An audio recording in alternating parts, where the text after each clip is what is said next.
Ladies and gentlemen, it is another edition of the House of Common show. You already know the vibe. Season 3 or season 2.9876543. You know the vibes. It is your homie Chris Chase here with Bart, here with Jason, here with O'Shea. Reem is going to be joining us in a little bit. We're out here wilding a little bit. You know the vibes. For those of you who are fans of the show, we are so thankful and so grateful that you listen to us on podcast or you watch us on YouTube to find past episodes from season 1 or season 2 or even last week's episode where we were talking about Kanye West. Find us the videos on YouTube, clips on YouTube, podcasts you can find on Spotify, on Apple Podcasts, on Google Podcasts, all of that good stuff. Make sure to like, share, subscribe, all those good things. Gentlemen, we have a big show today. Every show is a big show. Right. Every show is a big show. We have a big show today. I mean, we shouldn't have to boost ourselves, but let me puff up my chest a little bit. We always have big shows. I shouldn't puff up my chest, but every show we have is a big show, and this is no different. Because things are going in these streets, and people are looking to us. They're not looking to other people. They're looking at us. Say, what does the House of Common think of this? I had somebody message me today. This is something that we got put in the chat. They said, "Hey guys, can you guys talk about abortion and birth control?" And I was like, I don't think they want us to. I don't think they want me to. Men can talk about. That's exactly what I said. I said, nice. We can have it if we have women. If we have the Women of Common show adjacent. But we will consider it and then bring in some other voices that are not 10 men talking about abortion and birth control and women's rights. That's just not a wise show to do. But there are people who reach out to us all the time and ask us to cover topics, and we're so excited to be able to provide a space for you to hear us pontificate and razz each other and try to use the wisdom that we've been given in our finite spaces to be able to speak on certain things. And so today, gentlemen, we want to talk about Jesus. Now, which is strange because we are religious men. We are followers of the way. Can we talk? Well, can we at least, before we get into the topic, can we talk about, like, so last week we talked a little bit about Kanye. The big thing about Kanye at the time was he had him and Candace Owens and Lauryn Hill's daughter wearing White Lives Matter t-shirts. Since then, it's gotten not even progressively worse. It's just gotten worse to the point where now he has been removed off of spaces like Instagram or Twitter for anti-Semitic rhetoric. He has kind of coalesced himself with other people of the same ilk. There are some who are saying, you know, why is it that he can't get away with this, but other people can? Quick round table, like what like, and I don't want to spend too much time talking about Kanye, but just like in light of the last 7 days since we last spoke or last talked about it, like, what are you seeing? What are you thinking? How do you see this ending? Okay, I'll jump in. I wasn't here on the last talk, and I wish I was. I have choice words for this man. I think you guys mentioned we can't provide the cosign no more. You know what I'm saying? Like, right. This man is off one. But to see how things have escalated, I just really want this guy to get help. And I don't. O'Shea, you mentioned, like, is the album coming? Is this why these antics are arising? I think at this point we have to demand better from people who have been elevated within our community and our culture. And I think that's already happening. That people are just like off the bandwagon, and making great music and designing cool shoes does not excuse your freedom of expression to be disrespectful, dishonest, and callous. And you just gotta be a better human. In the world we live today, we're anti-establishment. So Kanye West is somewhat of an establishment unto his own. So we have to demand better from him, the same way that we would demand better from Nike or Coca-Cola or whatever, where you think, hey, you're doing some real shady stuff. You're doing things that we don't agree with. We're going to riot. We're going to protest. I think we need to riot and protest against this. And we need to call it out for what it is. It's hate speech. And you want to be a liberator of thought and ideas, then you also need to understand the context in which you speak and the public forum that we've graced you with. And it's always what's it called? A privilege to uphold those type of spaces. And last thing I'll say is, this reminds me a lot of Trump, where it's a big dumpster fire of memes, clips, and highlight reels. And we need to stop putting it on television and social media to elevate these people and these stories and what they're doing and saying, because it's whack. It's just whack. O'Shea, you were here last week. I'm not sure if you have something to add. Jason, you were here last week, but any thoughts from your end? No, I think Bart like hit it on the nail, and I think like because we like touched on it in the chat, like I don't know if it was today or yesterday, like Calvin did, and it's like I think it's just at a point now where it's like, yo, he needs help, like, and like it's very evident at this point. Like, as much as like we joke and like I'm like half serious, like the album better be fire for all these antics, you know what I mean? But like at the same time, like as a person, I want to care for his mental health. I want to care for his space as a being. Like, I'm not just taking a product from someone like that, like as a consumer would be like, it'd be mad selfish. But I think in terms of like how he's going about it, it's wild because like Calvin said it. It's Calvin. But like, I just feel like if he sat down and thought about what he was going to say and had like a PR person and actually listened to that person, we would understand where these thoughts are coming from. I don't think it would make it better, but you would understand where they're coming from. Because at this point, it's just like one wild thing after another. And you're like, bro, like, what is wrong? Like, actually, like, what is wrong with you? Like, shut up. Sit in the corner. Think about what you just said. But like, I can't apologize for him. He's a grown man. I can't tell you, think before you speak. Like, those are things you tell kids. And you just gotta come to that point where he's just like, bro, like, just look in the mirror, say it, and like, if you like go, don't say it in public. Facts. Well, yeah, I think not to cut you off, Jason, but I think there's something where like you say it in a small company, and then your small company says, "Bro, what are you saying?" And then you let that go, versus, and then you get corrected that way by your people, versus like, okay, this crowd is my people. It's like, no, that's not how it works, bro. Yeah. That's not how it works. You know what I mean? That's not how it works. Nah, Jason. Yeah, I mean, you know what? I think what it comes down to it is that he's been a creative genius for so long, working in the arts, whether that be, fashion and music, and he's been able to speak his voice. And even when he probably should have got canceled before in the past, it hasn't happened.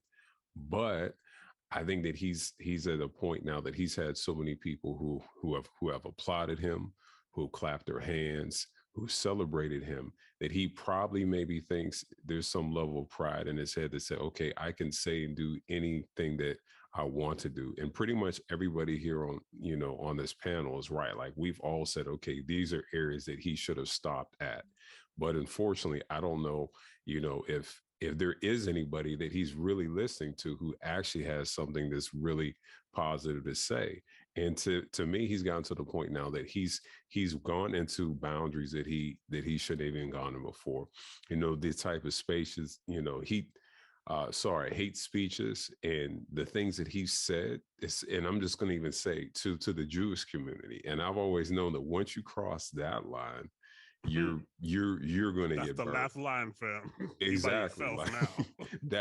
That's you're it there right with there. one other person.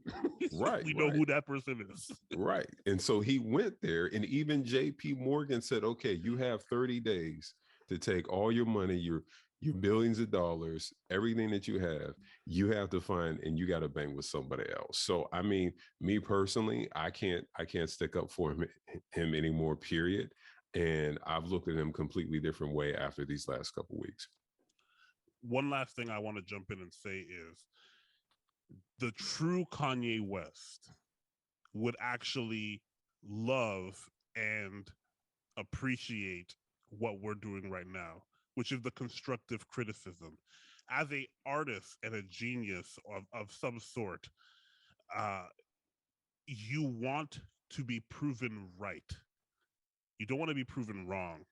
And I think he's been living in this world where he believes now everything he says is canon, locked and loaded. Right. It's ordained, or if you want to use that word, like it's blessed. Like everything I say is just right. And I'm just like, no. The true beauty of artistry is when one talks with another, and with one person shares with another, and that criticism and feedback and the constructiveness of it helps refine the idea until it's ready. And as somebody who calls himself an artist, he wouldn't just draw a shoe one time and just say, make this shoe, send it to production. He wouldn't just write the verse off the top and say it's flawless every single time. Let's go in the booth. The way that he makes music and produces it, we saw it with Donda. He would release and edit, listen and watch the comments. How are people feeling? What's the gauge? And he's not doing that. And so I think he's siloed. And if you watch that doc, Genius, you would see how his homie Cooley, I forget, man. Yeah, how he was basically saying like, this person who I saw was so chasing after the completed work, started to think that the completed work was actually just him, and it wasn't the process of completing the work, but he was the completed process. So all that to say, I still believe Kanye has a lot to offer this world. I just think that he's lost right now, and he thinks everything he says is hot, and it's not. Well, I think the reality at the end of it, and just to kind of close off the loop here on this conversation, I'm sure that we'll have, we might have to have Kanye Watch. We might need to have Adam create a slogan, or like Kyrie Watch, like we ever had Kyrie. Right. Yeah, like that sort of thing. That guy's still a bum. Yeah, yes, we also need to have a Kyrie is a bum counter throughout the season 2 episodes. But the idea that, like, I think you're right in saying that, like, Bart, that he thinks his words are gospel, and for a long time we, the public, treated him that way, and now it's like, no, it's not. Yeah, don't get high on your own supply. When you're that high up in the space, right? Like, that's just kind of where you live. And the fall down, like, even like, what is cancel culture? Cancel culture isn't anything, because he has a whole different audience, right? He's not canceled. He said, instead of having the culture with him, he has Candace Owens and Colby, what's his name? The guy from MMA. Colby, whatever, and all these other people. He's gonna be on Truth Network soon, fam. Wow. Truth Network, right, exactly. And like, so it's not, you're never canceled. You just kind of move to a different station. So anyhow, we've talked Kanye enough, gentlemen. Let's talk a little bit about Jesus. Right, Juan. He's the savior of our souls. This past week, I put it in the chat. The CEO of Promise Keepers is this, for a long time has had this ministry of encouraging men to dig deep into their faith. They've used a lot of war symbolism and fight symbolism and that sort of thing, in like tender warrior sort of stuff. And the CEO, his name's Ken Harrison. He was on an interview this week, and he said these words that I put in the chat because I wanted to see what we thought about this. He said that churches are making men effeminate by teaching Jesus wrong. Here's his quote. He goes, "We've taught a Jesus that's an idol. That's not the real Jesus. We've taught a Jesus that says that says to love means being nice to everybody. Jesus wasn't very nice. He wasn't very nice most of the time. And I thought that was a really interesting quote to kind of hear and read and watch this interview with this guy, to literally say, like, we are creating effeminate men by preaching that Jesus was nice. And so I put it to the house, right? I put it to people, if you're watching this or listening to this, like, get it, send a DM to our Instagram account, send a DM to our Facebook account. Let us know what your thoughts are on this. What does it mean to teach Jesus wrong, that we're creating men that are effeminate or emotional, or I'll do like nice guys? Is there a bad thing if we're teaching men to be nice? Are we supposed to be teaching men to be hard? Supposed to be teaching men to be warriors? What's all this sort of stuff? So, gentlemen, based on that quote, based on some of our own feelings, I put it to you guys. What do you think? Yeah, I mean, I think he's right. And first off, I'm gonna throw my veggies out, and then I'm gonna throw the steak on the table. All right. So, this is the way I see it. Church is great. Church is wonderful. We tell everybody to love Jesus. We tell men to love Jesus, which is good. And then we bring them to worship service where it's emotional. Sometimes men cry, and that's cool. Sometimes I get emotional, and I get that.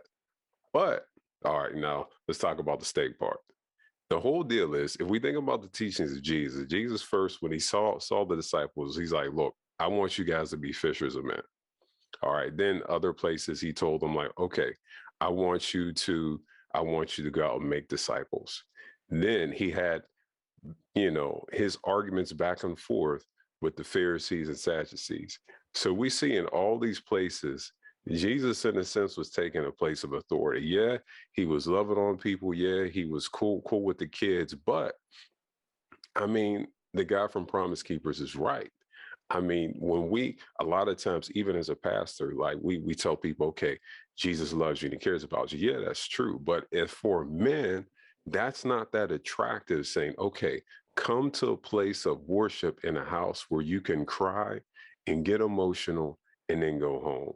And most men, that's not something that we want to do, because we don't want to put our emotions out there on the table. So in a sense, I think he's true, and there's very facts to it, because Jesus was that dude. Jesus wasn't that light. Jesus told people how it was. Jesus made people upset and frustrated. Now, I know you guys got a lot to say, but that's my steak. I put a little A1 sauce, and I'll let somebody cut it up. All right, bet. All right. Yo, I'm ready, fam.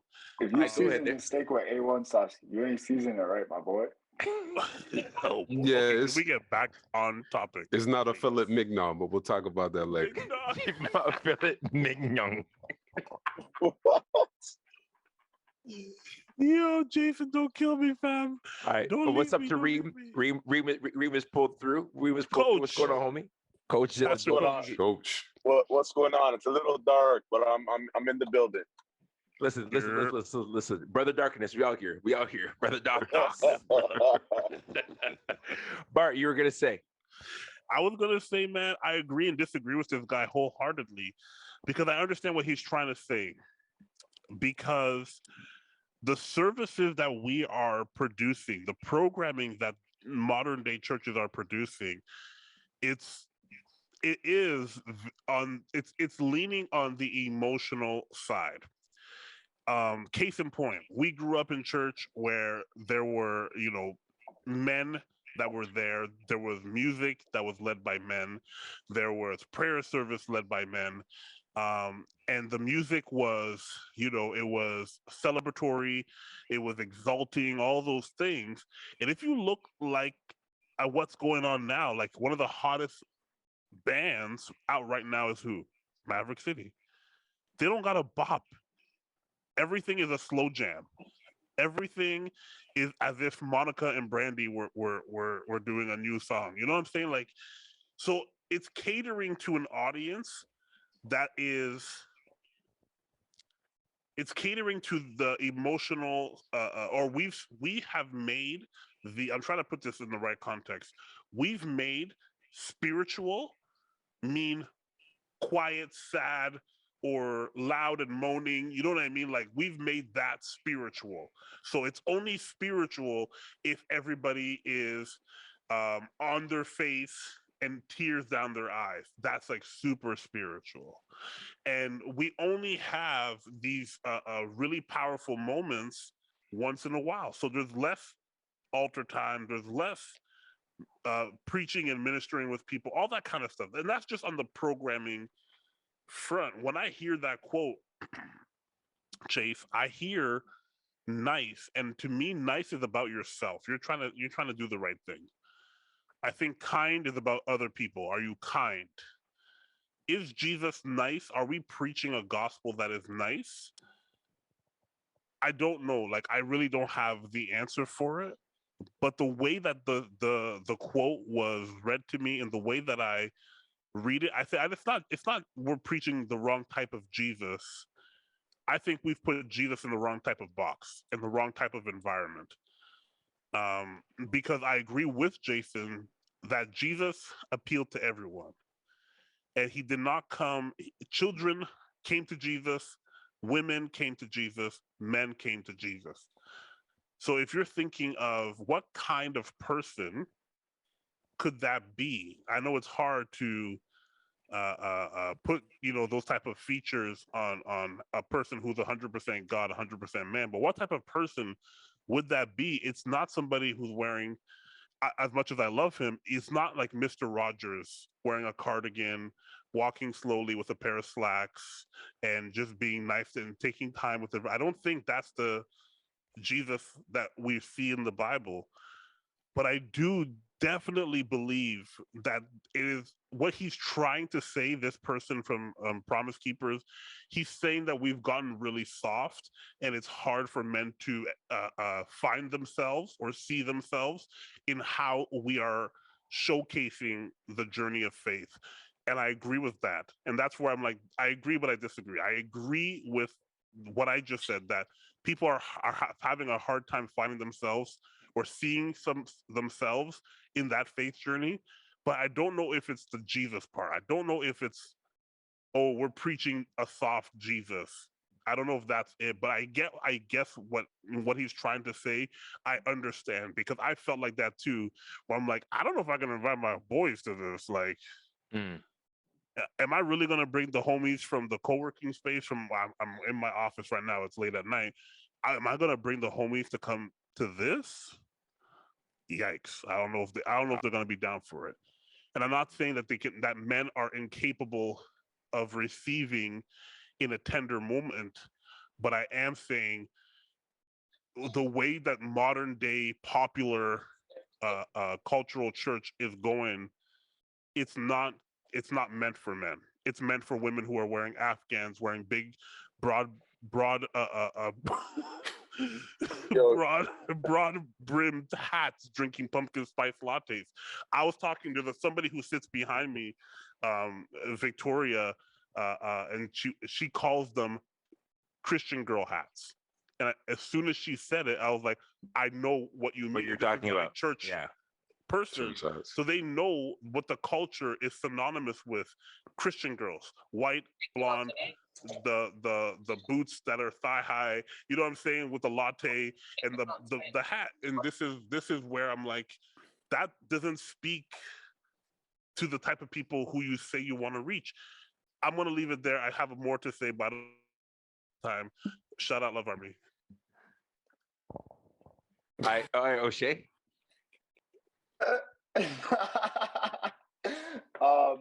So I think he's wrong, but I think he's wrong because kind of like almost like Bart. I feel like he Kanye'd himself in this moment. If we're gonna tie out the other segment, like I love it. Nice play. Well played. I learned from you, Chase. I learned from you.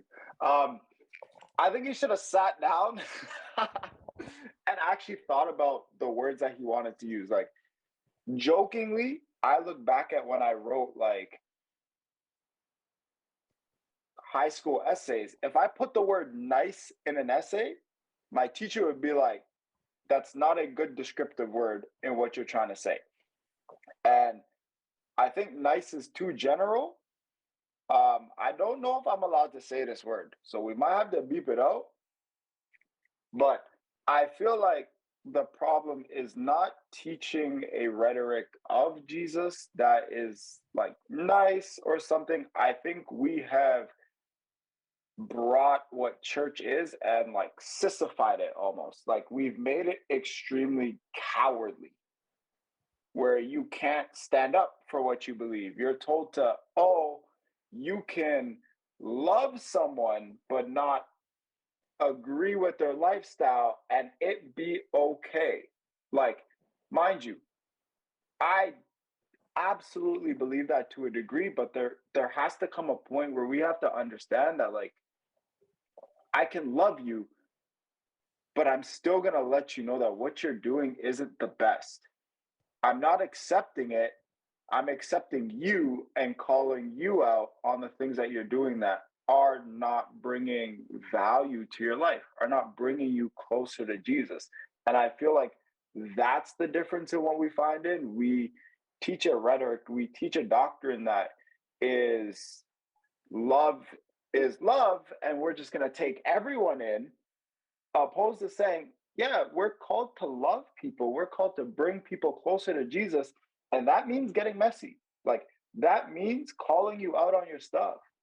That means saying, yo, smarten up, be better. And I think that's the aspect that is kind of missing. And I'd even like jump out on a ledge here and be like, I don't think it's so much of like a man and woman thing per se.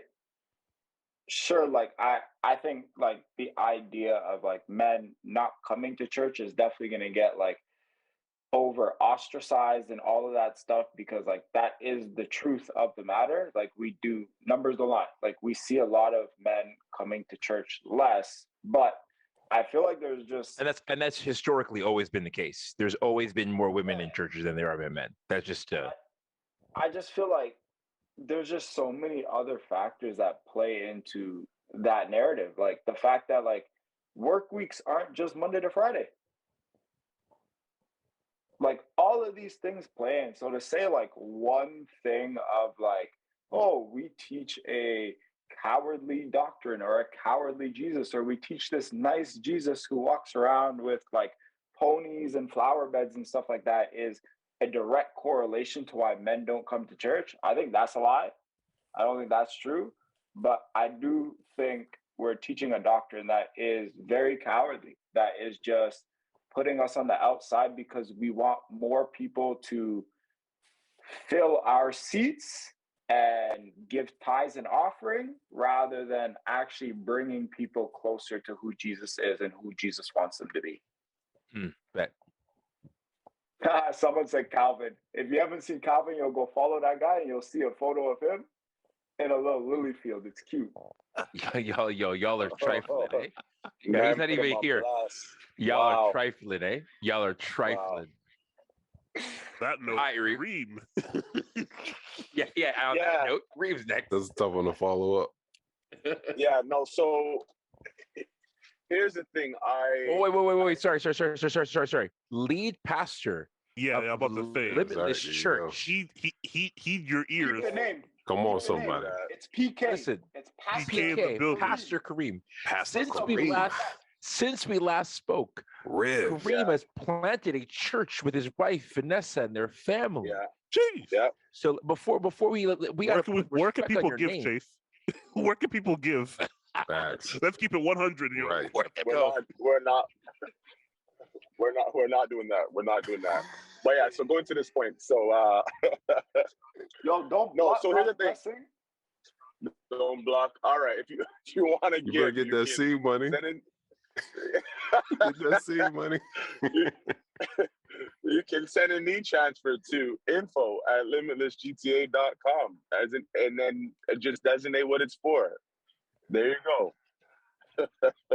I'll leave it at that. All right. Anyways, to the point of what we're talking about here, I do think that there's some truth to it, to what he's saying. I know when we're looking at it I hear what most are saying, but and Chase, you said that historically within the church that there's more women than men in the church, and yeah, for most of the church, but there are some denominations where that's actually not the case, and those denominations, they do church a little bit differently, where there isn't as much the same things as certain other denominations, and so looking at that, we can see that maybe there is something into what we're preaching, what we're saying, how we're doing church that speaks to why most denominations there's more women in the church than there are men.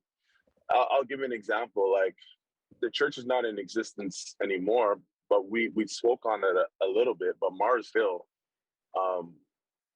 the Mars Hill Church with Mark Driscoll, there was actually more men than women in that church.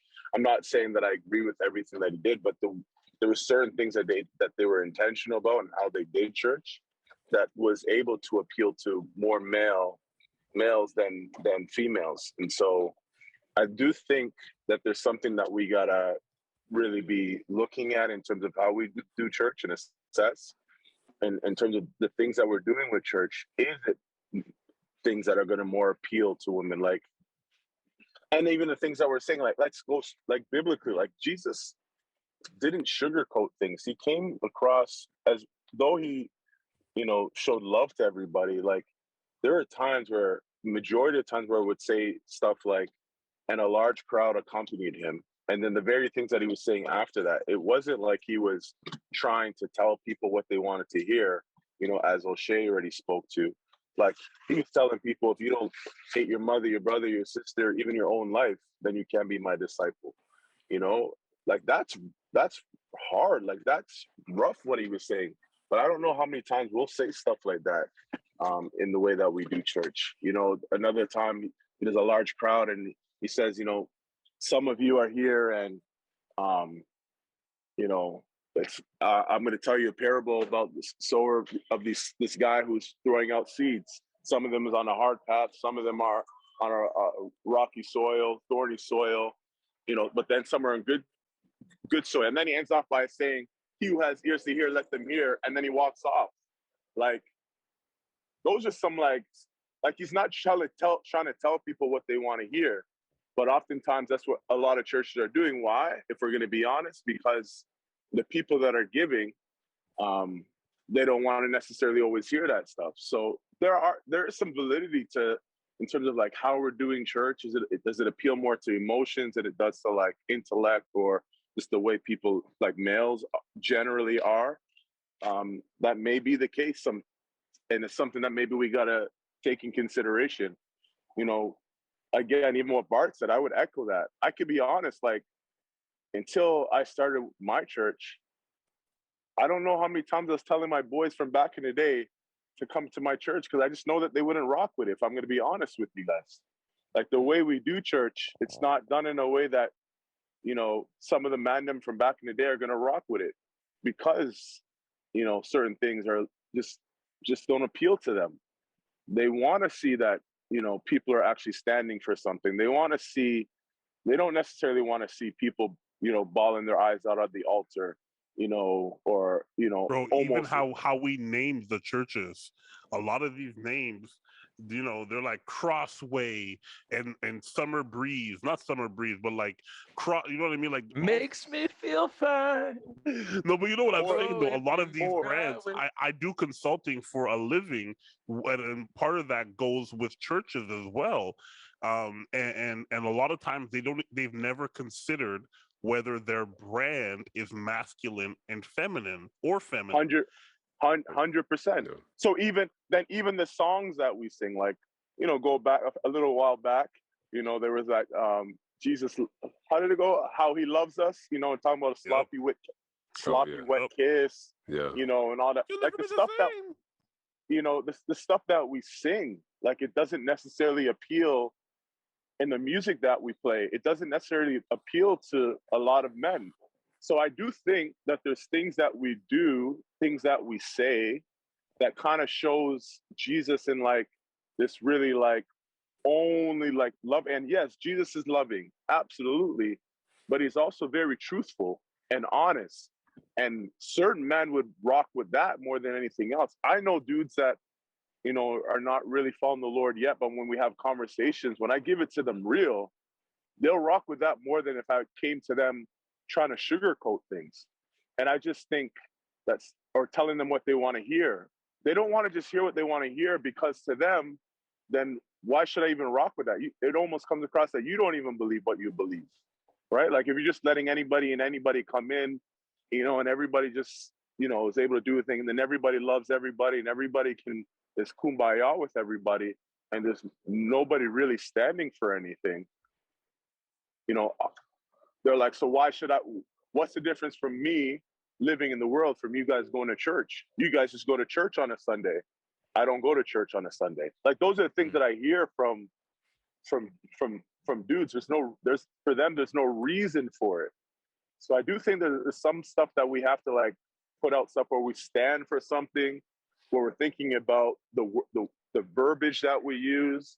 You know, when we're thinking about the songs that we sing, like those are things that we got to be a little bit more intentional about when it comes to like reaching men.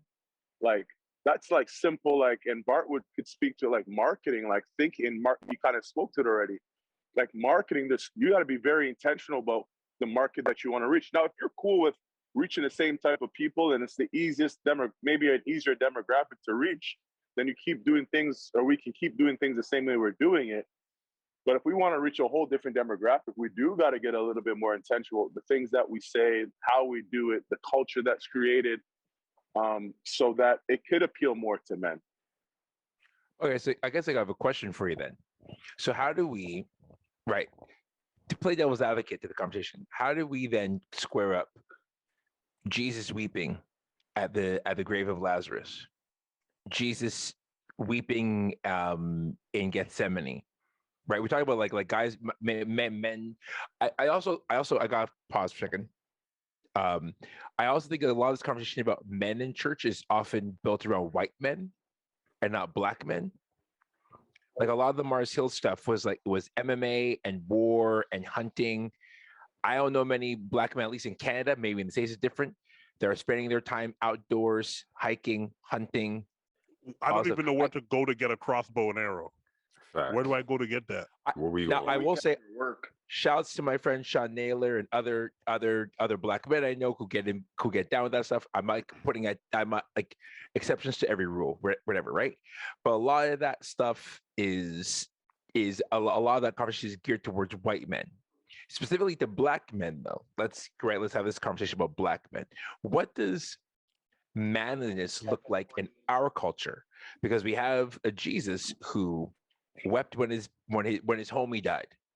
You know, he poured one out and wept when his homie died. But it's Hold on, let me finish. Let me get my thought out, Reed. Pastor? May I, Pastor? Don't do that. who legitimately, if we're talking about man stuff, begged his father, hey, listen, if there's another way that I can get this job done, let me get this job done. You know what? Fine, I'll do it the way you want. Who, while on the cross, dying for the sins of the world, was at the point of weeping and death and tears. It was an emotional scene. So I'm not saying that I disagree with your point. I'm saying that there's a balance. There's another end to it. David was an emotional dude. David wrote songs, guys. David was an artist who wrote songs, and some of his songs were about. Oh, Timothy Sills just walked into the building. Jeez. Timothy Sills is here. Let's go. He closed his rings. He can come now. It's the tech. Some of his songs were "Murder My Enemies," "I Hate Everybody," "This World Sucks," and some of his songs were like, "As I Consider the Lilies of the Field." Mm-hmm. But he was cutting off men's heads too. So listen, so he was both. Yeah. He was both. He wasn't one or the other. He was both. So how did we square them love songs? I'm telling you, we have Song of Solomon out there. Oh, I'm telling you. Listen, Song of Solomon is a Marvin Gaye album, essentially. You're saying that he's like bangers, but he was No, problematic. No, Stop. you're on your We're own. beefing don't that. do that. We are beefing I'm that. We're not going We are there with beefing that. I know We the are whole beefing someone. that. These are That is getting these are views expressed by Bart only, Bart- and not that of Bart the rest of the acted House of on Common. his Fighting for own. my life. All my life I had to fight. So what you What trying to say? Yeah. So- So what I'm saying is what does it mean when we say men, a manly church? What are we trying to describe?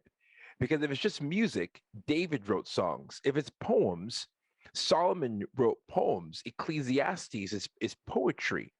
If we're talking about we want to talk about pumpkin spice lattes and certain jeans, whatever, it's fine. That's one thing. That's culture based. But we're talking about like scripture. It's a mixed bag. It's all of it. It's all of it. It's all the things. So when we say we're peeling, and when this guy talks about we're creating effeminate men, essentially, and we know what and that's code language. What he's saying, effeminate men. Let's keep it a buck. Let's keep it 100, right? Chase, what is he talking about? He's talking. Listen. He's saying effeminate. He's using a code word for gay men. That's what he's For trying to sus. say. Yeah. That's what he's trying to say. Let's keep it a buck. Sus. Yeah. Right. So if you're emotional, so like we need more stronger men because if not, then you're this. Which is what the dark part of the Mars Hill story was. You need to be a man. You need to be this. You need to demand this from your wife. You need to be demanding. You need to be demanding all this sort of stuff. All these things. Okay, you try that at your house. Yeah. So what I'm trying to say is like, so how do we balance it out? Because I do agree that there are certain things that men need to do, but I don't want my son to grow up being unable to be just to properly go through his emotions. I don't want that. That's Yeah. a horrible way to live, right? So how do Yes. so I'm just pushing this, how do we balance these things out? Yeah, so I'm not saying that we don't allow men to be emotional. Like, it's just, so for instance, like Lazarus, right? Like, it's saying stuff in the same way you just said it. That's if you intentionally want to reach a certain demographic. Like, I'll be honest, I've used that same verbiage with, like, again, my friends from around the way. They're not really all the way there, but I'll say like, yo, Jesus poured one out for his homie, like Bet. Yeah. and talking like that, like, but we like to sometimes, if you're talking like, and I'm gonna try to guard my words, but like urban individuals, like, we're not talking in ways that speaks to like their plight and what they have gone through. And so it's not like I'm saying that we're not supposed to men are not supposed to have emotions. 100%. Jesus had emotions and it was shown. But just like if anybody's boy dies, there's men crying at the funeral. Like, that's just a real thing. I've seen the hardest of men, like, dudes get shot at every man's at the funeral, and the hardest of men's are, if they don't show it then, there's a moment they're bawling their eyes out. And you just understand it. Why? Because in that situation it makes sense. But I'm saying, like, let's not shy away from communicating it in that way, and communicating in ways that they can understand and vibe with, as it pertains to their plight.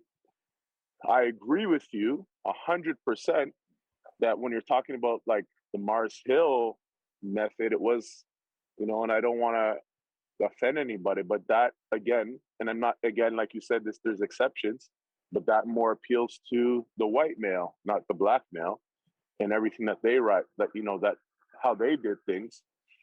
But on that same light, he was, and he said it multiple times, very intentional. He wanted to reach men, right? Now, when he did men, it was white men. He didn't realize, but what he was trying to reach was white men. Now, churches, if they want to reach black men, there's things that they're going to be intentional and do things a little bit differently.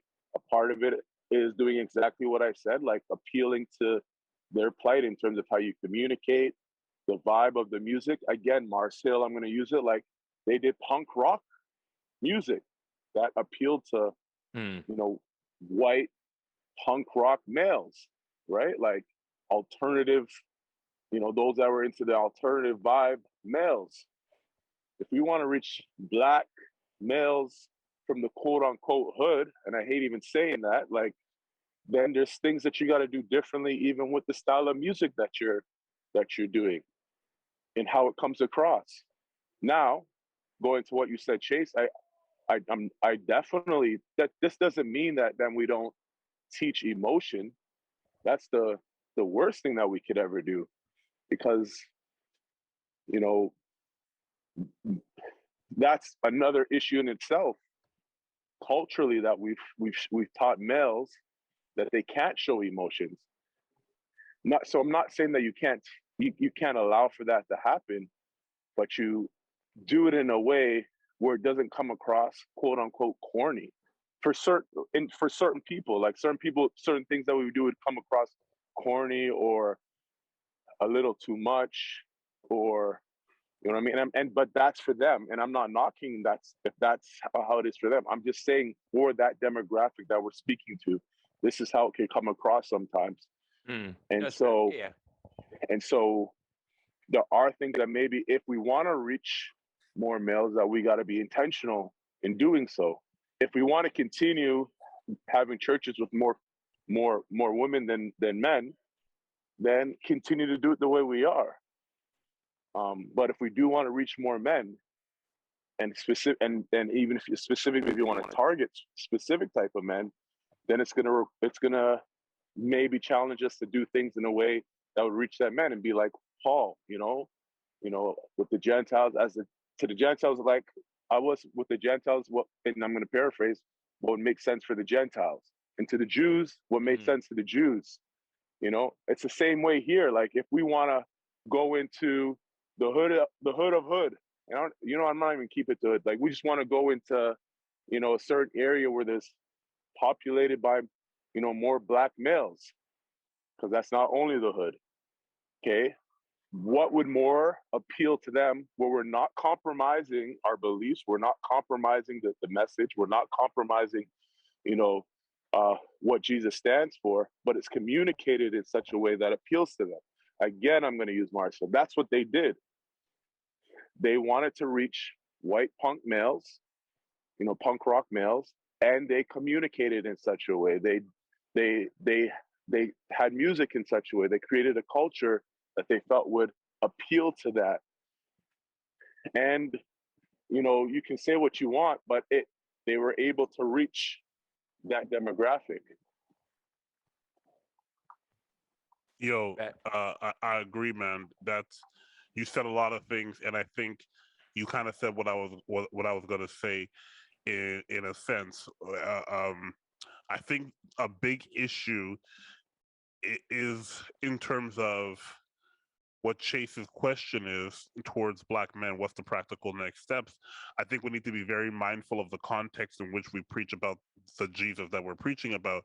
There's nothing wrong with the full range or nuance and of Jesus, and he, being a perfect human, was able to showcase vulnerability, self-awareness, empathy, all these different aspects of his life, and even much more than what I just listed.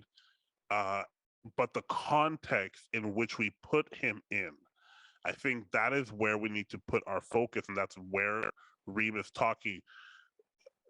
It was true yesterday, it will be true today, and it's true for forevermore. There's nothing wrong with Jesus. There ain't nothing you can fix about Jesus. So that part is locked. Even if you were to try to make Jesus be a certain way, you can't.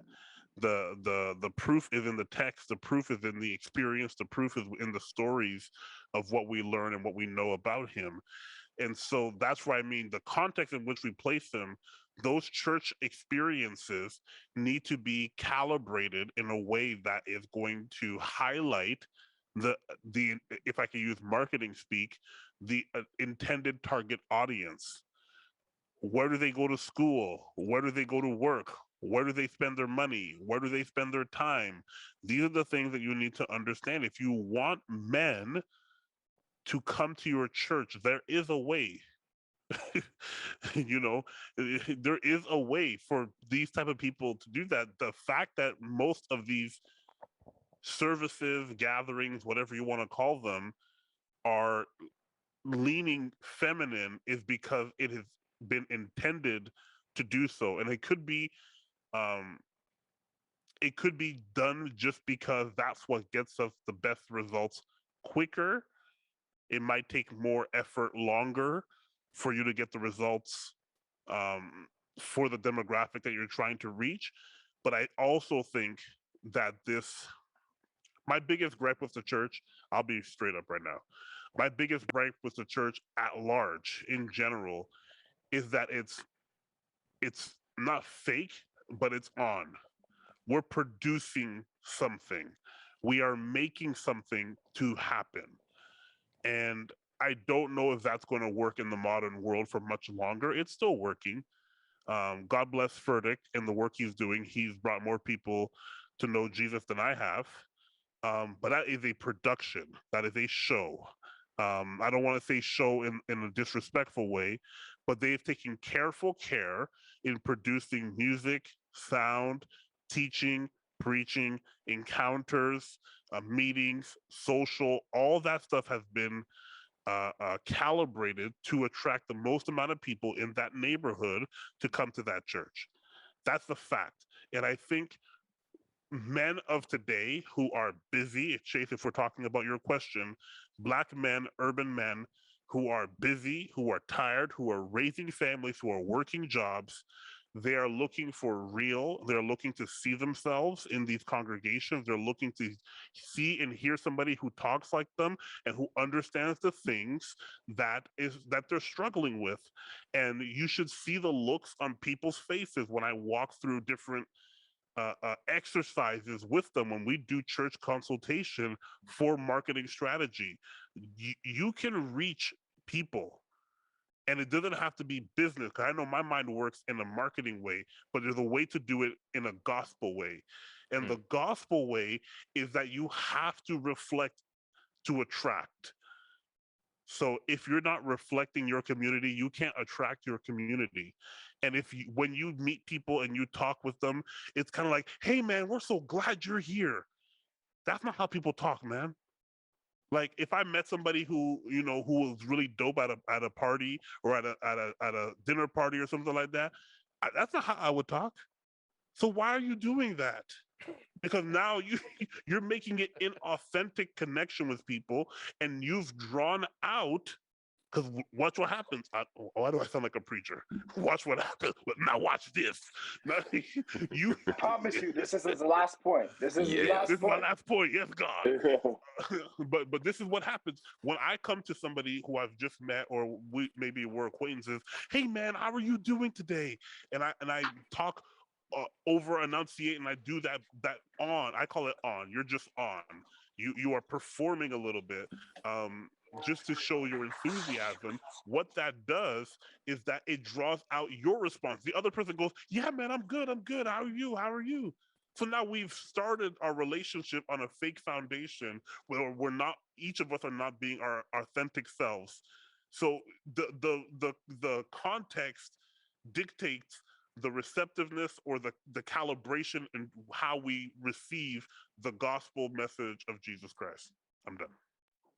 So one quick thing, Jay, you're gonna go, but just quickly. But even in that, though, what you're saying, it has to be exactly what you said. Reflect like that individual. It can't be fake. So like, if you don't understand that play and you try to greet somebody, for you to come across and be like, "Yo, what's going on?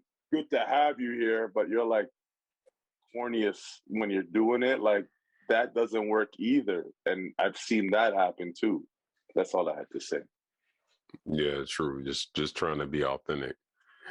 So I mean, yeah, both of you two have some good takes.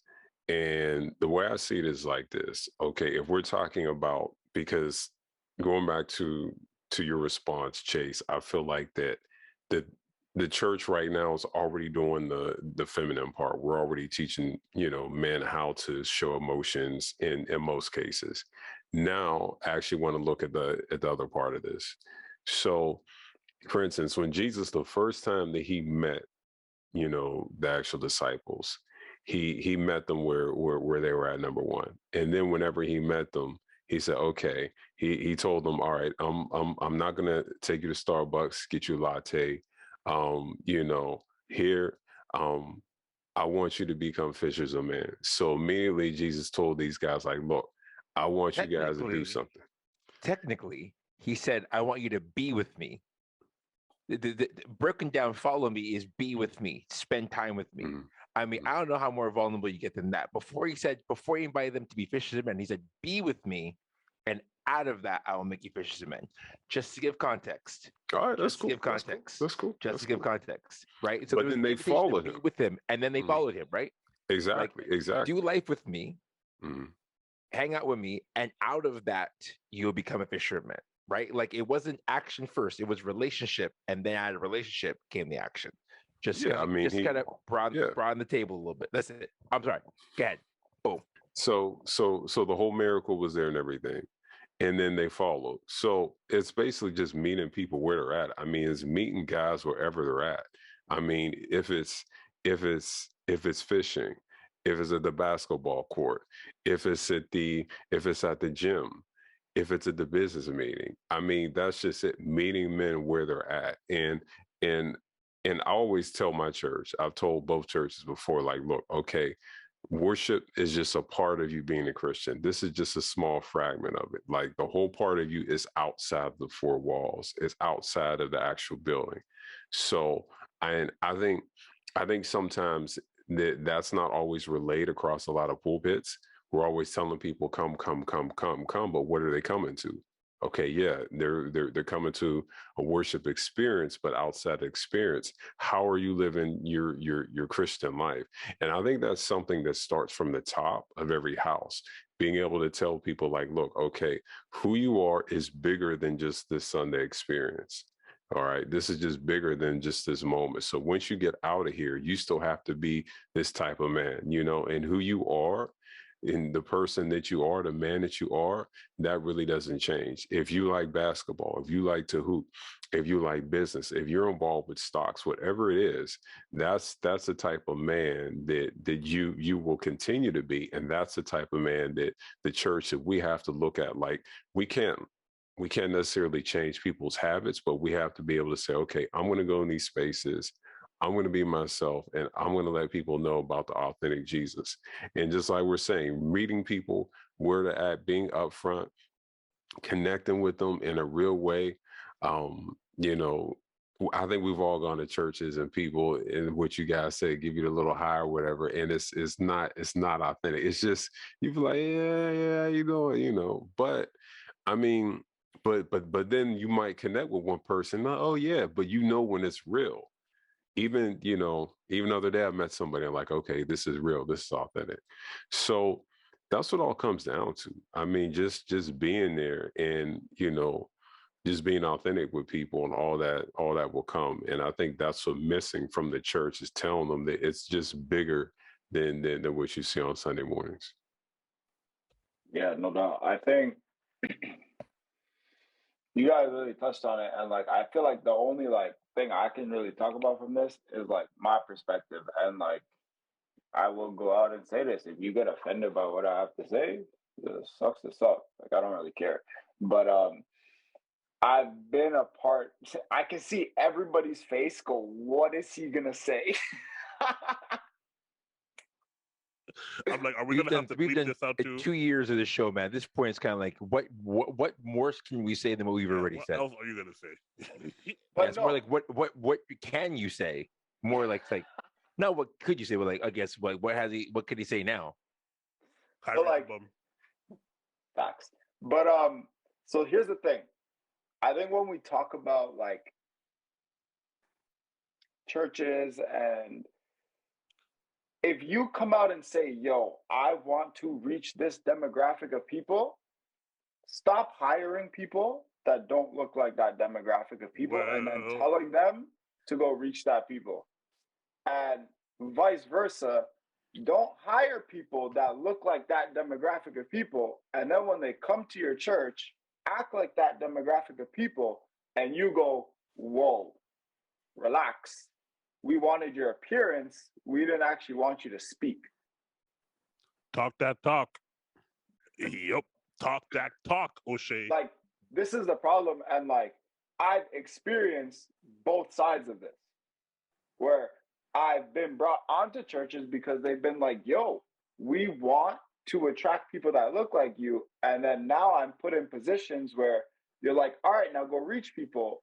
But then when I'm in front of people that are top 2%ers of givers, when I'm in front of people that are your friends, when I'm in front of board members, when I'm in front of small groups that you lead, it's like, whoa, we don't actually want you to act like that here.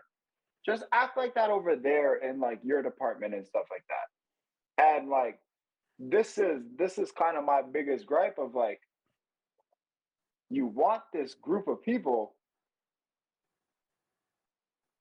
but you don't actually want it. So don't like, I rather you come out and be like, hey, we actually just want people that look like us. So we're going to hire people that look like us and move towards that. Like, if you want a diverse group of people coming to your church, you hire a diverse group of people that talk different, look different, act different, have different hobbies. All of those things can be different, but we can still love Jesus. And then and celebrate it as you see the differences. And now when I'm in the lobby interacting with people, I'm not now, it's not that like I'm not reaching out to people that don't look like me. It's just a lot easier for me to go see someone that looks like me, that may have tattoos all over their body, and be able to go up to them and dap them up as a, hey, I don't need to say much. I can dap you up and be like, yo, what's up? And that in itself can be a genuine reaction, opposed to, man, I'm so glad you're here today at church. I'm glad you, like, I don't want to hear that. And I know the people I hang around with don't want to hear that. So just allow me to be me in my contexts, and you be you in your contexts, and let's go reach the people that are in our social spheres and celebrate that together when we're all worshiping under one roof together. Because like, ultimately this is going to happen in heaven. So like, either get over it now or be shocked when you get there. The conversation about what a man is has changed dramatically over the last, since like, you know, early, like in our years, it's changed. Before, you weren't a man if you were reading books and you were educated.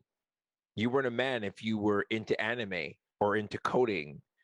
Yeah, you weren't a man if you were into sports. You weren't a man. Like, there were certain things that, like, if you weren't into certain things, you weren't a man. And I don't know if it was marketing or if 5 people decided that this is what a man is. And now we realize that being a man is multifaceted, but there are core things that matter.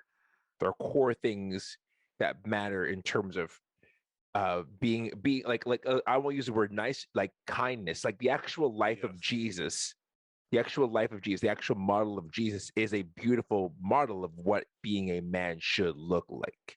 Yes. This fully faceted individual, as opposed to being a man is, you know, is like wearing army fatigue and, you know, chewing tobacco and having a pickup truck, which for some people, that is exactly who they are. And it's amazing. That's amazing for who they are. And then for others of us, it's so much more fake than kind. Kind is so much more genuine. Yeah, it's from your soul. Like, yeah. I heard a comedian talk about, like, in LA, somebody might say like West Coast is very nice, East Coast is very kind, meaning like in the West Coast, people might say hi and be nice to you, but it's a little bit like they're just putting on face. Where West Coast, you know, somebody has a flat tire and they may say, "What? You don't even know how to change a tire?" But then they'll actually stop and help you change the tire, and that's kind. You know what I mean? Like, it's, if you show that in the Christ way, it translates to every person how to be genuine, and that genuine is what we're actually trying to talk about. Sorry to cut you off, Fab. Yeah, no, I was just gonna say, like, I think when Jesus was correcting somebody, that came out of kindness. that didn't come out of him like being like Jesus wasn't a bully. He wasn't mean. He's like, because I love you, I'm going to tell you this truth. I'm going to sit down with you, woman at the well. I'm going to sit down with you. I'm going to stand up with you, Nicodemus. I'm going to stand with you like this. I'm going to do all these things. I'm going to tell you what from what, out of kindness. The opposite of kindness is like, you know what? You're on your own. Figure it out. That's the opposite of it. And I think like helping men understand that, and that kindness isn't weakness. Kindness isn't any of those sort of things. It's kindness isn't any sort of weakness. Kindness is actually strength. And this idea of like the picture of what a man is different in every scenario. And I think that's important. Like we talked about that a little bit, like who you're reaching. And so we know that if you go to a youth group, we've all been youth past different points. There's going to be some kids who are exactly like us in terms of their personality, what they wear, how they talk. And there's others who are like completely different in terms of what they enjoy. And kindness is learning with them and doing life with them, telling them what from what, but doing it because you care about this person, you care about their eternal well-being, as opposed to kind of like, you know, I think of the scene from The Godfather where Don Vito's nephew is crying and he goes, "You be a man!" And he slaps him in the face. That's the complete opposite. Like that actually like pushes him downwards as opposed to helping him out. Timothy, you've been listening for the conversation. It's only right that you put in a couple of thoughts into the conversation about manliness. Manliness. So I would say for myself, my example of that is my father. My father who, based on the stereotypical depiction of what it is to be a man, he's a soft-spoken gentleman. He is literally someone that actually puts the gentle in the man. And I would say for him, the thing that has always defined him for who he is and the man that he wants to be, and really the man that he is Jesus. It's the reality is when you spend time with Jesus, you spend time in the Word. Yeah, you do definitely meet the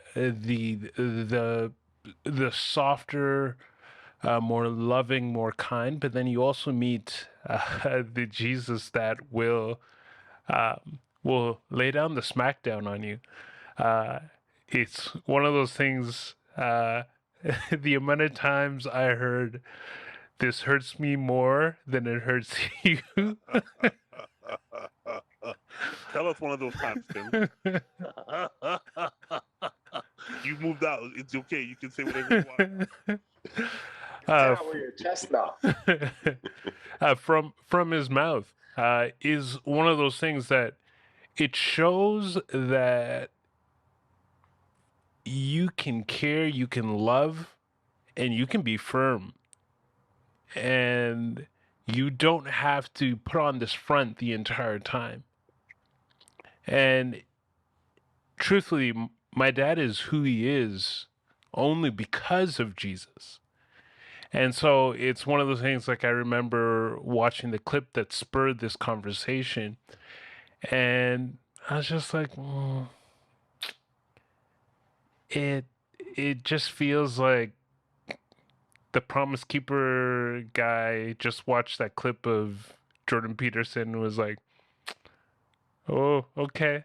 It's like I'm gonna get my part on this, and it's at the end of the day, you can't be from a biblical sense. You can't be a man without interacting with Jesus. You can't be a man without spending time with the Father. And it's something that you don't always have to worry about putting up a front, because at the end of the day, if, some people take issue with who you are in regards to interacting with the person of Jesus and living your life through that lens. It's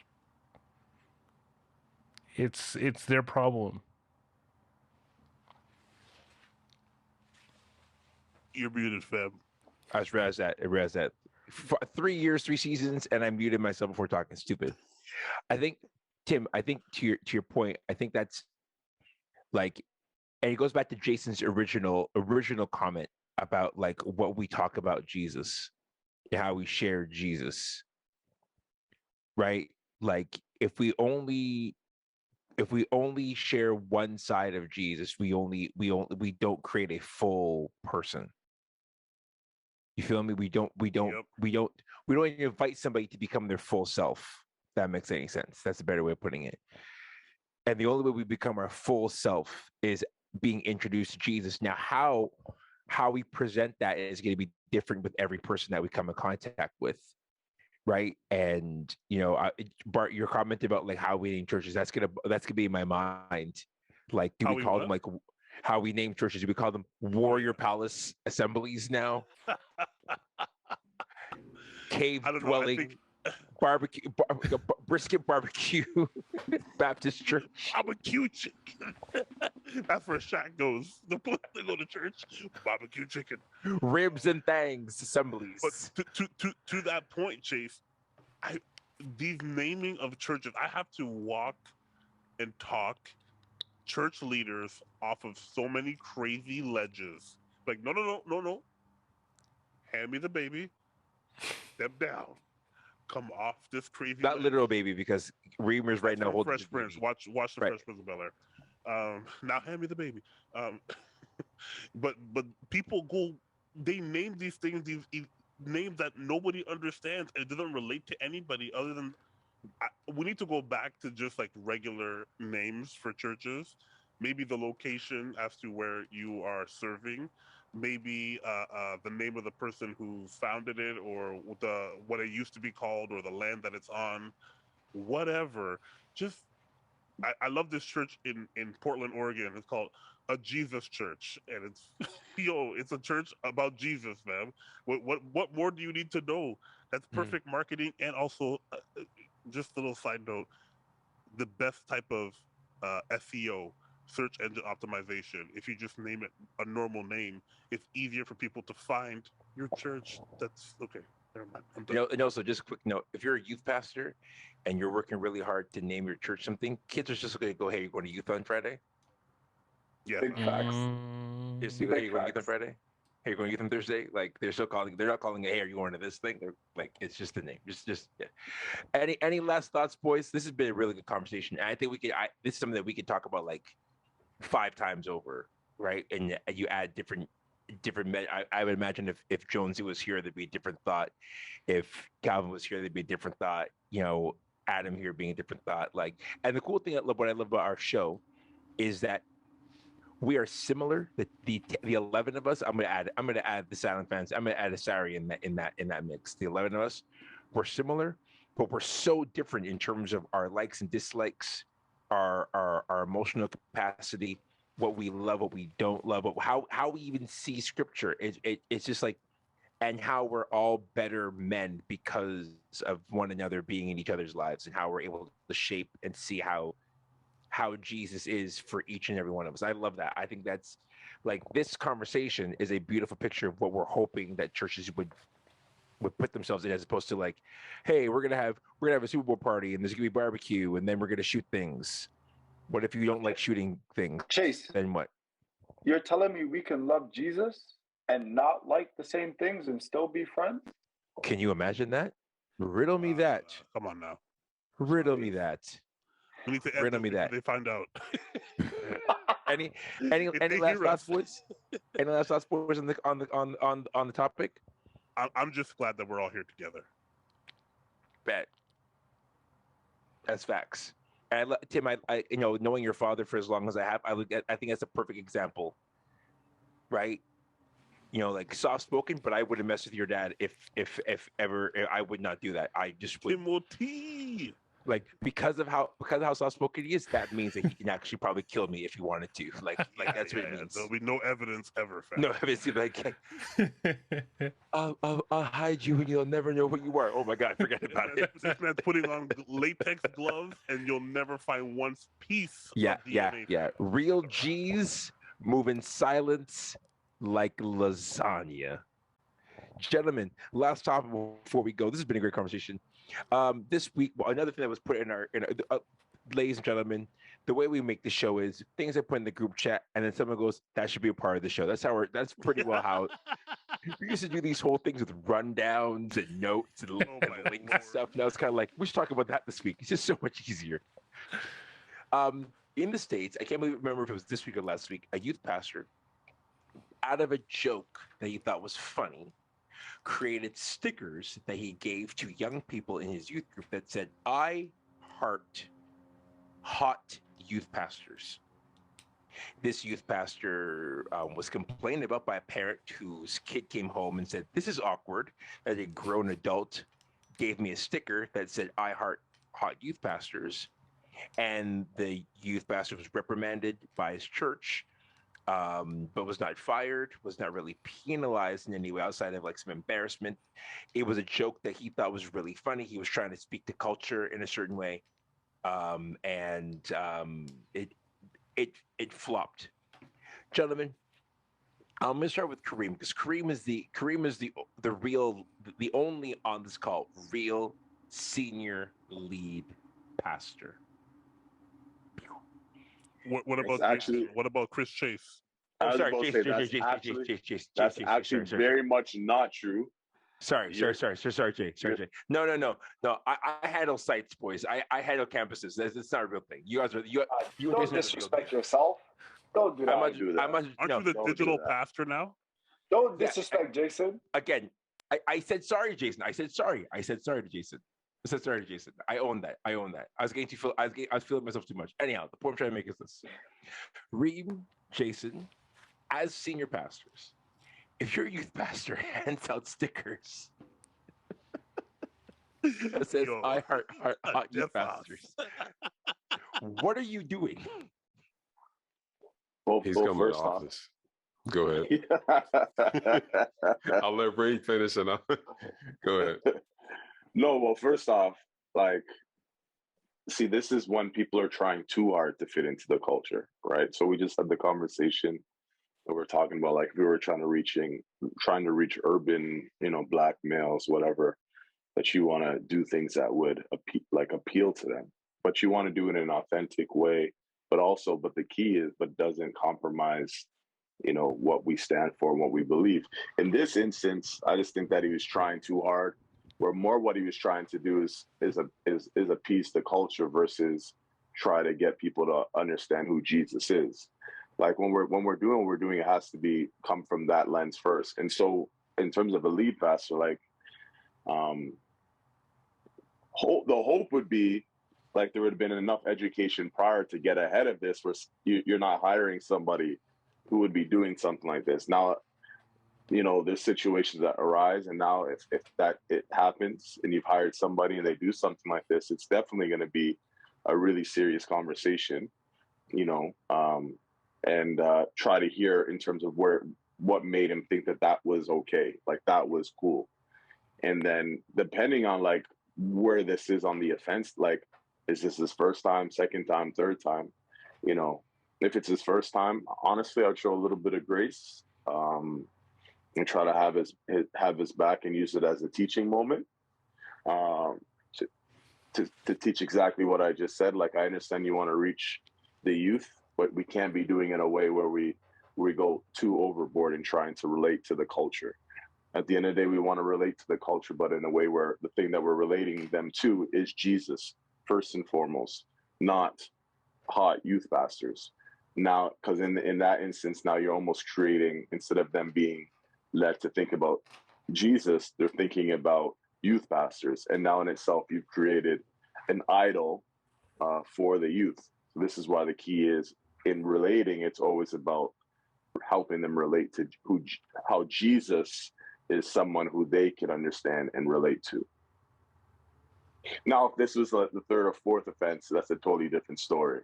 You know, we've had the conversation. Yo, homeboys gotta go.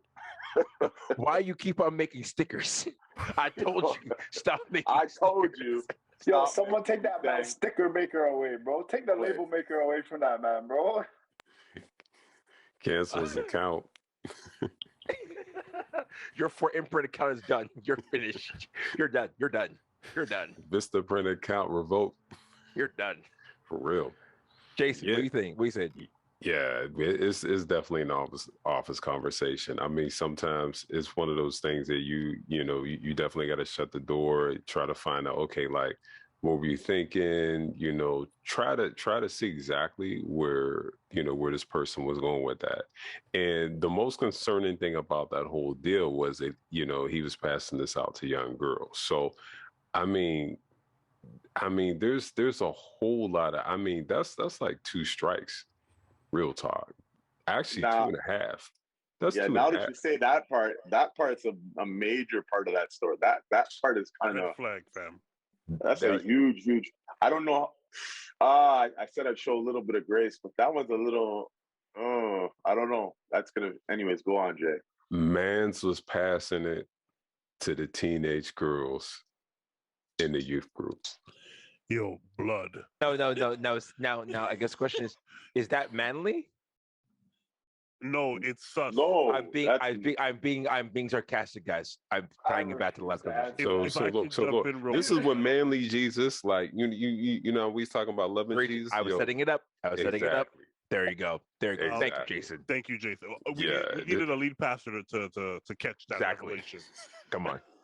Yeah. Not just the campus pastor. We Not needed just a campus pastor. We needed a lead pastor. Oh no. Not just a site pastor or a digital pastor. We need a lead pastor, you know. We need a man of God. We need a man of God. If you Man didn't of plant it God. yourself, sir. But like, okay, I guess like it's an ops conversation. It's sitting down with somebody, but like, man, we gotta talk about doing too much, eh? Like, and Bruh. that blend, right? Of like, Too much. like doing too much. Like what? Like even if you think it's funny, No, Now, like, Chris, can I ask a quick question? of course you can. Was this person Caucasian? Well, guys, this has been a great episode of the House of Common Show, and No, and I'm No, saying no. that it's Yeah, fun. yes, he was, because he I was, asked he that was, question yes. before, but I'm also asking it because of the audacity to be able to do this. See, the nuance in handing out a sticker to young girls as a male would terrify me. And I'm reminded of the episode of Blackish when they see that little girl in the elevator Baby. and nobody wants to get in the elevator. They're like, Mhm. I'm a black male. that's Somebody- that's I me. already have- 100%. I already have 100%. Wait. I'm Sorry. running. Sorry. Bart, I'm gonna bring it back to you. But like, are we all on agreement that if we walk Oh, into an I'm elevator taking and the there's a stairs. young white girl Not by going herself, facts. we've all on record saying like nope, and we're walking out, 100%. No. Yeah, I'm taking the stairs. 100%. I'm taking the stairs. We're all taking the stairs. I'm taking- Right. I'm half. Okay, and I'm still taking the stairs. Okay, Yo, so we've all agreed that, right? Like we're all taking I'm stairs. not trying to catch a case, on Yeah. suspicion or because of negligence. I gotta be above any questioning or what people might understand Above is reproach. my motive. Above reproach. Listen, I want my intentions to be so clear at all times, especially when you're working with, as the industry would call it, a vulnerable sector. Okay, so these are people who are impressionable, who you are in they are in your care, and you are there to lead and support them. And on top of that, there's that whole spiritual leader, that mantle of responsibility and authority that God is placing these young people in your life. Your pastor has trusted you, and for you to take the liberty to do something like that, it just tells me negligence. You did not think fully about what the consequences of your actions could be. And that nuance of what does that look like and how can this be misconstrued that's somebody who lives a different type of life than me. That's somebody who lives a life of privilege. That's somebody who maybe is a little bit immature and maybe had a good thought. Maybe he thought it was going to be funny, but they didn't think about the consequence and the ramifications that could be, misconstrued by if somebody else looking at that. And exactly what I just said happened. Somebody went and told their parents that this is weird. So that's my 2 cents. I think it's more than just negligence. Like, I think it's stupidness. Like, that's the dumbest thing you could do. I'm using big words. This nigga's using small words. Yo, beep that, Tim. Yeah, I will. Like, it's I try to look at it from a different angle. There's no way you thought that this was a good idea.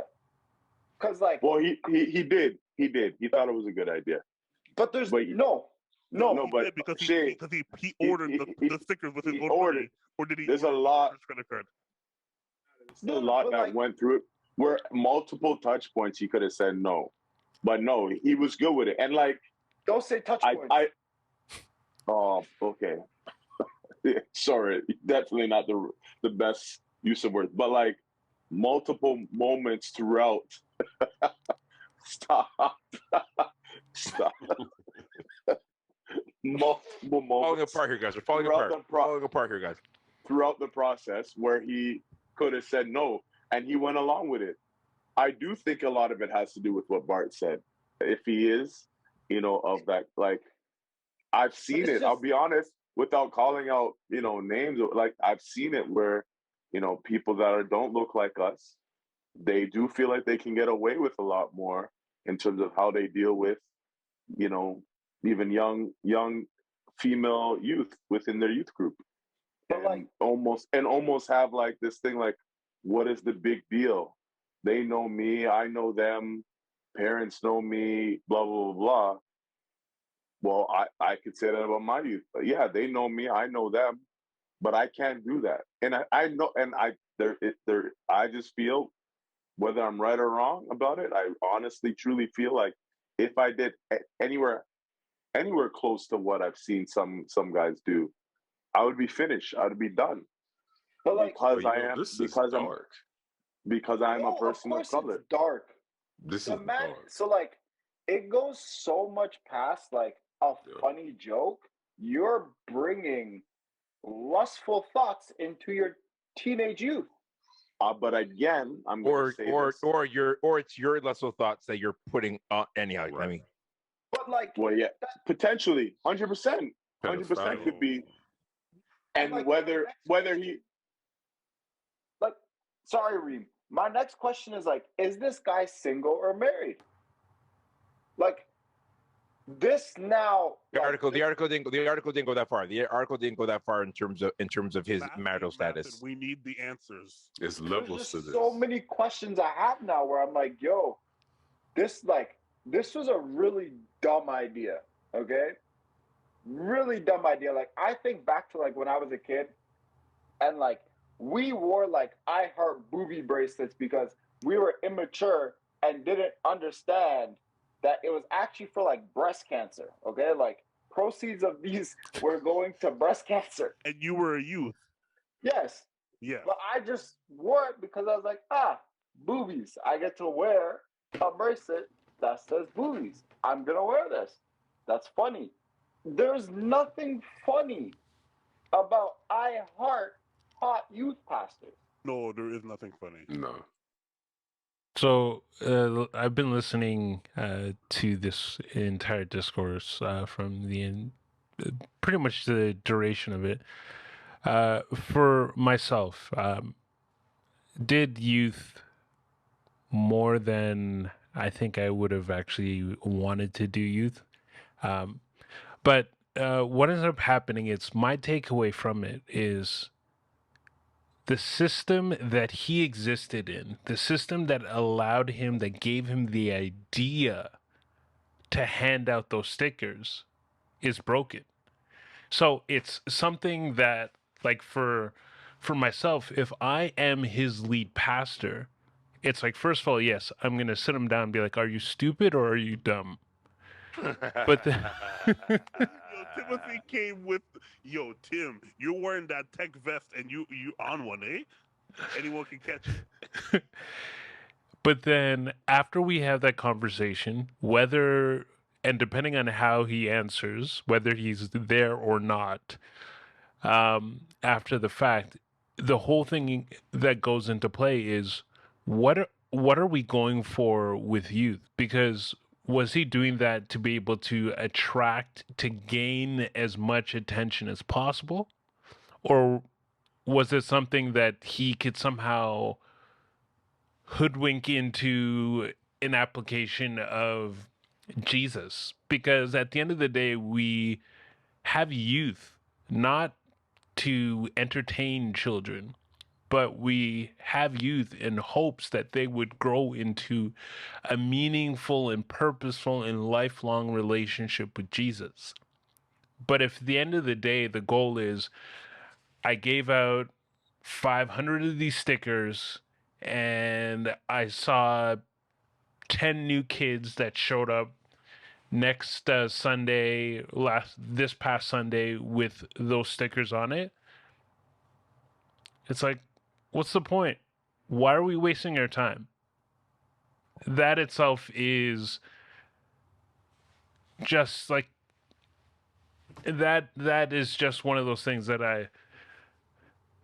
I just look at the entire thing, and it's also something where I will say as well that I myself do have a little bit of angst against it, because I've had conversations with a previous lead when I was doing. It's like you just got to make it fun. You just got to get them to come because it's fun.